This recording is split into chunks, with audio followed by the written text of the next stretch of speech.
வணக்கம், welcome to Chitramurali's kitchen. Stay home, stay safe. வீட்டிலே இருங்க, ஜாக்கிரதையாக இருங்க, அடிக்கடி ஹேண்ட் வாஷ் பண்ணுங்கள். அதே மாதிரி அவசியம் இருந்தால் மட்டும் வெளியில் போங்க, இல்லைன்னா போகாதீங்க. அப்படி போகிறதா இருந்தால் மாஸ்க் போடாமல் கண்டிப்பாக வெளியில் போகாதீங்க. இன்றைக்கி நம்மளுடைய வீடியோ வந்து ஷார்ஜா ஷேக்லேருந்து ஆரம்பிக்க போகுது. ஷார்ஜா ஷேக் ஆல்ரெடி வந்து நம்மளுடைய சேனலில் நிக்கில் வந்து பண்ணி காமிச்சிருப்பா. அதை போய் பாருங்கள். நிக்கில் ரொம்ப சின்னவனாக இருப்பான். எங்களுடைய யோகா கிளாஸில் வந்து ராஜேஷ்னு ஒருத்தர் வருவார். அவர்கிட்டேருந்து நிக்கில் கற்றுண்டது அந்த ஷார்ஜா ஷேக். ஸோ அது திடீர்னு என்னமோ இன்றைக்கி வந்து ஷார்ஜா ஷேக் குடிக்கணுமோ அப்படின்னா, சரி வாழைப்பழமும் இருந்தது, அதனால் அதான் வச்சு பண்ண போகிறேன் நான். வாழைப்பழம் வந்து புளிக்காத வாழைப்பழமாக எடுத்துக்கோங்க நீங்கள். நான் வந்து இன்றைக்கி செவ்வாழை எடுத்துகிட்டு இருக்கேன். ஒரே ஒரு செவ்வாழை எடுத்துகிட்டு இருக்கேன். அது மாதிரி பூஸ்ட் இருந்ததுன்னா பூஸ்ட் போட்டுக்கலாம். பூஸ்ட் இல்லை அப்படின்னா ஹார்லிக்ஸ் வச்சுருந்தீங்கன்னா அது கூட நீங்கள் போட்டு கூட பண்ணலாம். ஒன்றும் தப்பு கிடையாது. எது இருக்கோ அதை யூஸ் பண்ணிக்கலாம். நாம் இப்போ நான் பூஸ்ட் வந்து ஒரு 3 டேபிள் ஸ்பூன் பூஸ்ட் எடுத்து வச்சுருக்கேன். அதை யூஸ் பண்ணி தான் பண்ண போகிறேன். முதல்ல வந்து செவ்வாழை கட் பண்ணிக்கலாம். நாம் புளிக்காத வாழைப்பழம் அப்படின்னு சொன்னே கொஞ்சம் யோசனை பண்ணியிருப்பீங்க. பூவம்பழம் வந்து கொஞ்சம் புளிக்கும், அதனால் அதை தவிர நீங்கள் எந்த வாழைப்பழம் வேணாலும் எடுத்துக்கலாம். வாழைப்பழம் கட் பண்ணியாச்சு. இதில் வந்து சர்க்கரை ஒரு 2 டீஸ்பூன் சேர்த்துக்கிறேன். அப்புறம் முந்திரி பருப்பு, பூஸ்ட் ஒரு 3 டேபிள் ஸ்பூன், ஏலக்காய் எசன்ஸ் வந்து ஒரு ட்ராப். ரொம்ப விட்டுறாதீங்க, நல்லா இருக்காது. அதாவது கொஞ்சமாக ஒரு பிஞ்ச் ஏலக்காய் பொடி இருந்ததுன்னா ஏலக்காய் பொடி போடுங்க. அப்படி ஏலக்காய் மட்டும் இருந்தால் ஒரு சின்ன ஏலக்காய் ஒன்று போட்டுக்கோங்க. நான் இப்போ வந்து ஒரு ட்ராப் வந்து ஏலக்காய் எசன்ஸ் விட்டுருக்கேன். அப்புறம் காய்ச்சி ஆறின பால் எடுத்து வச்சுருக்கேன் நான். ஸோ அதை சேர்த்துக்கிறேன். இதை வந்து நல்லா நீங்கள் ஃப்ரீஸ் பண்ணிவிட்டு காய்ச்சின பாலை ஃப்ரீசரில் வச்சுட்டு நீங்கள் போட்டிங்கன்னா ரொம்ப நல்லா டேஸ்ட்டாக இருக்கும். இப்போ வந்து ரொம்ப நல்லா இருக்கும், பட் கூலாக இருக்கும். இப்போ வந்து நம்ம இந்த டைமில் வந்து இந்த கூல் வேண்டாம் அப்படிங்கிறதுனால நான் வந்து பாலை வந்து காய்ச்சி ஆற வச்சுருக்கேன். இப்போ அரைச்சின்னு வந்துடுவோம்.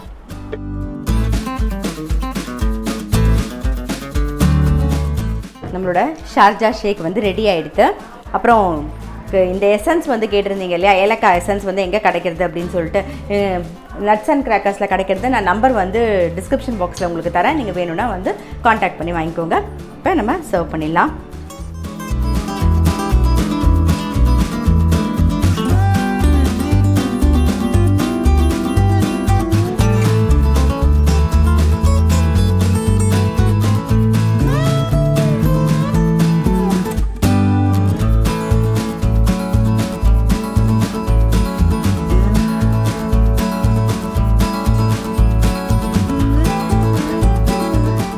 இப்போ வந்து மாங்காய் தொக்கு தான் பார்க்க போகிறோம். ஒரு 3 மாங்காய் எடுத்திருக்கேன். தொக்கு பண்ணி வச்சுட்டோன்னு வச்சுக்கோங்க, தயிர் சாதத்துக்கு, தோசைக்கு, இட்லிக்கு தொட்டுக்கிறதுக்கெலாம் நமக்கு ரொம்ப சௌரியமாக இருக்கும். அதனால் ஒரு மீடியம் சைஸில் ஒரு 3 மாங்காய் எடுத்துட்டுருக்கேன். அதை நல்லா வாஷ் பண்ணிவிட்டு தொடச்சி எடுத்து வச்சுருக்கேன்.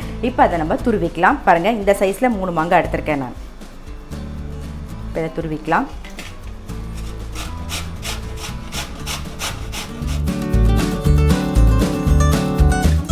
ஸோ இந்த மாதிரி எல்லா மாங்காயும் நம்ம வந்து துருவிக்கலாம். இது நல்ல புளிப்பு மாங்காயாக இருக்குது. ஸோ அதனால் அதுக்கு தகுந்த மாதிரி நீங்கள் மாங்காய் வந்து டேஸ்ட் பாருங்கள் எப்படி இருக்குதுன்னு சொல்லிட்டு, அந்த புளிப்புக்கு தகுந்த மாதிரி உப்பு காரம்லாம் நம்ம சேர்க்க போகிறோம். இப்போது அடுத்ததெல்லாம் துருவிக்கலாம்.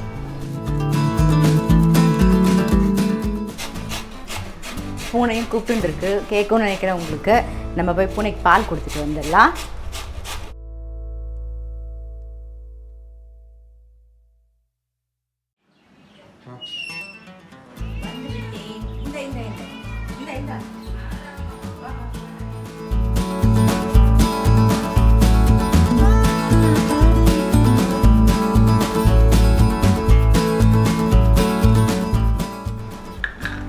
இப்போ வந்து மாங்காயை ஃபுல்லாக துருவியாச்சு. நம்ம அடுப்பில் கடாய் வச்சுருக்கேன், காஞ்சின்னு இருக்கு. நல்ல ஒரு 1/4 கப்புக்கு வந்து நல்லெண்ணெய் விட்டுக்கலாம்.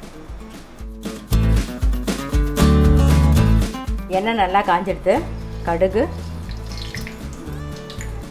அப்புறம் வெந்தயம். நான் வந்து வெந்தயம் சேர்க்குறேன். நீங்கள் வந்து வெந்தய பொடி இருந்தால் கூட அதை கூட சேர்த்துக்கலாம். லாஸ்ட்டாக இறக்குற சமயத்தில் சேர்த்துக்கலாம். இப்போ நான் வந்து வெந்தயம் சேர்த்துக்கிறேன். பெருங்காய பொடி, அப்புறம் துருவி வச்ச மாங்காய். நல்லா எண்ணெயில் வதங்கணும். இப்போ கொஞ்சம் மஞ்சள் பொடி சேர்த்துக்கலாம். நாம் மஞ்சள் பொடி கொஞ்சம், அப்புறம் உப்பு, தேவையான உப்பு. நான் கல் உப்பு சேர்க்குறேன். தேவையான உப்பு சேர்த்துக்கலாம். நல்லா வதக்கலாம்.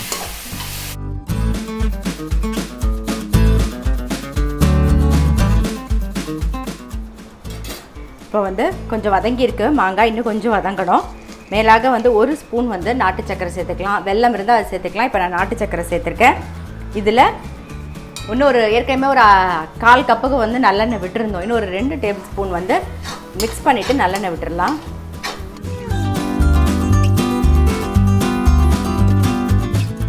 இன்னும் கொஞ்சம் வதங்கட்டும். பாருங்கள் நல்லா சுருள வதங்கி வந்துட்டுருக்கா. ஸோ இந்த ஸ்டேஜில் வந்து காரம் சேர்த்துக்கலாம். நாம் அந்த ரெட் சில்லி பவுடர் வந்து ஒரு 3 ஸ்பூனுக்கு சேர்க்குறேன். நல்லா வதங்கட்டும். இது காரம் சேர்த்து நல்லா சுருள வதங்கி வரணும். இன்னும் கொஞ்சம் வந்து நம்ம நல்லெண்ணெய் விட வேண்டியிருக்கும். மாங்காய் தொக்கு அப்படின்னாலே தொக்கு வெரைட்டிஸ், ஊறுகாய் வெரைட்டிஸ் எல்லாத்துக்குமே வந்து நல்லெண்ணெய் கூட தான் தேவைப்படும். பாருங்கள், நான் எண்ணெய் விடணும் அப்படின்னு சொல்லியிருந்தேன் உங்ககிட்டக்க. பட் எண்ணெய் விட வேண்டிய அவசியம் இல்லை. நம்ம காரம் போட்டவுடனே நல்லா பிரிஞ்சு எண்ணெய் வந்துடுது. இப்போ வந்து ஏற்கனவே நம்ம வந்து நாட்டு சக்கரை சேர்த்துருக்கோம். 1 ஸ்பூன் சேர்த்தோம். திருப்பி இன்னொரு ஸ்பூன் நம்ம சேர்த்துக்கலாம். இதை சேர்த்து நீங்கள் மிக்ஸ் பண்ணும்போது சப்பாத்தி, இட்லி, சப்பாத்திக்கெலாம் தொட்டுக்கும் போது ஒரு ஸ்வீட்னஸ் இருந்தால் ரொம்பவே நல்லாயிருக்கும். ஸோ இது இந்த மாதிரி பண்ணிங்கன்னா இட்லி, தோசை, சப்பாத்தி எல்லாத்துக்குமே காமனாக தொட்டுக்கலாம். இன்க்ளூடிங் தயிர் சாதம் நல்லா கெட்டி தயிரில் பிசைஞ்சிட்டு இதையும் தொட்டு சாப்பிடுங்க, நல்லாயிருக்கும். ஸோ எல்லாத்துக்குமே நல்லாயிருக்கும். நல்லா மிக்ஸ் பண்ணிவிடுவோம். எண்ணெய் பிரிஞ்சு நல்லா வதங்கி வந்துடுது. நான் ஆஃப் பண்ணிட்டேன். நல்லா ஆறுனதுக்கப்புறம் நல்ல ரூம் டெம்பரேச்சருக்கு வந்ததுக்கப்புறமா ஒரு ஏர்டைட் கண்டெய்னரில் போட்டு ஃப்ரிட்ஜில் வச்சுக்கோங்க. வெளியில் வச்சுருந்திங்கன்னா ஒரு நாள் 2 நாள் வச்சுக்கலாம். ஆனால் வந்து ஃப்ரிட்ஜில் வச்சுருந்தீங்கன்னா ரொம்ப நாளைக்கு வச்சுக்கலாம். நம்ம அதனால் ஃப்ரிட்ஜில் வச்சு யூஸ் பண்ணுங்கள். இப்போ இதை ஆறட்டும். ஓரமாக வச்சிடுறேன். நான் ஆறுனதுக்கப்புறமா நான் வந்து பாட்டிலில் போட போகிறேன். மாங்காய் தொக்கு ஆறட்டும். ஆறத்துக்குள்ளே நம்ம வந்து டீ டைம் ஸ்நாக்ஸ் தான் பண்ண போகிறோம். மேக்ரோனியை வேக வச்சு ஒரு கிறிஸ்பி மேக்ரோனி தான் பண்ண போகிறோம். அதுக்கு வந்து நான் 1 கப்பு மேக்ரோனி எடுத்திருக்கேன். இந்த பக்கம் தண்ணி வந்து கொதிக்க வச்சுருக்கேன். இதில் வந்து 1 ஸ்பூன் எண்ணெய் விட்டுக்கிறேன். உப்பு போடுறேன். மேக்ரோனியை சேர்த்துடலாம். நல்லா வேகட்டும்.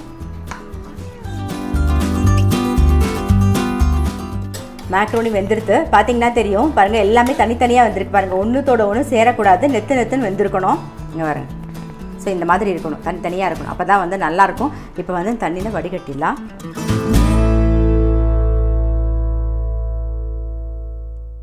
மேக்ரோனி வந்து கொஞ்சம் ஆறட்டும். ஆறுனதுக்கப்புறமா நம்ம என்னென்னலாம் மிக்ஸ் பண்ணோம் அப்படிங்கிறத பார்க்கலாம்.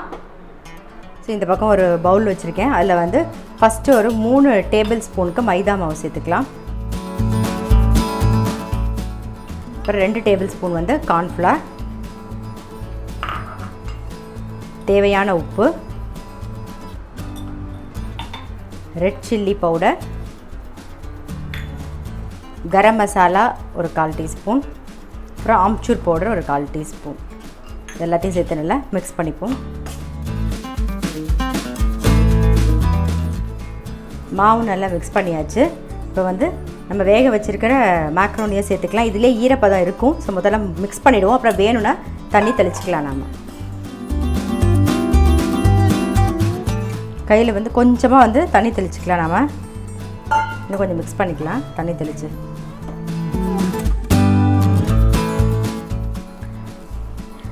நம்ம வந்து மசாலா வேர்க்கடலை பண்ணுவோம் தெரியுமா? ஸோ அதே மாதிரி அந்த பதத்துக்கு வந்து மாவு வந்து இது மேலே கோட் ஆகிருக்கணும். ஸோ அந்த அளவுக்கு நம்ம தண்ணி வேணும்னா பார்த்துட்டு மிக்ஸ் பண்ணிக்கலாம்.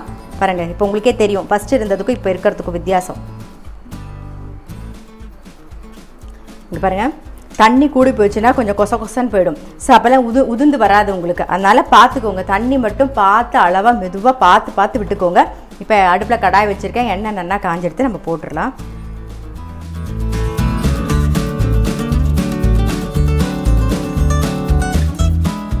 நல்லா கிறிஸ்பியாக எடுத்துடலாம்.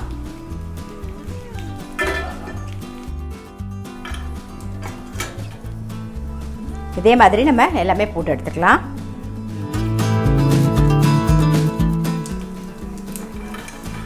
பாருங்கள், ஆறுனதை நான் ஒன்று சாப்பிட்டு காமிக்கிறேன் உங்களுக்கு. பாருங்கள்,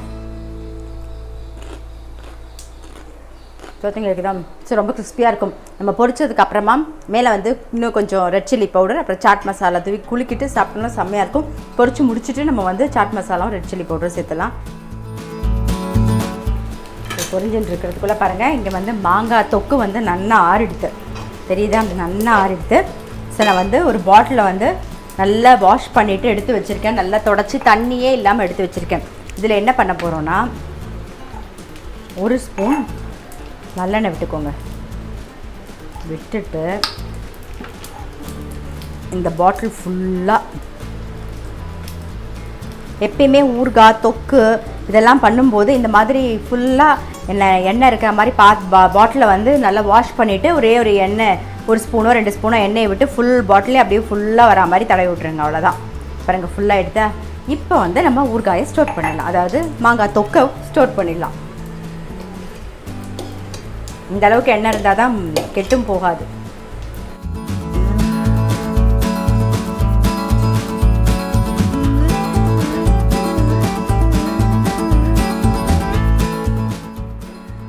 பாருங்க எல்லாமே நம்ம பொரிச்சு எடுத்துட்டாச்சு.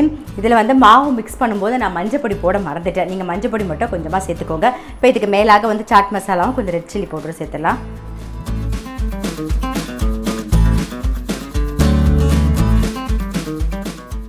அவ்வளோதான், நம்மளுடைய கிறிஸ்பி மேக்ரோனி வந்து ரெடி ஆகிடுது.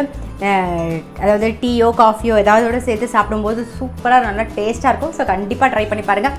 முக்கியமாக நம்மளோட குழந்தைங்களுக்கு ரொம்பவே பிடிக்கும். ஸோ கண்டிப்பாக ட்ரை பண்ணி பாருங்கள்.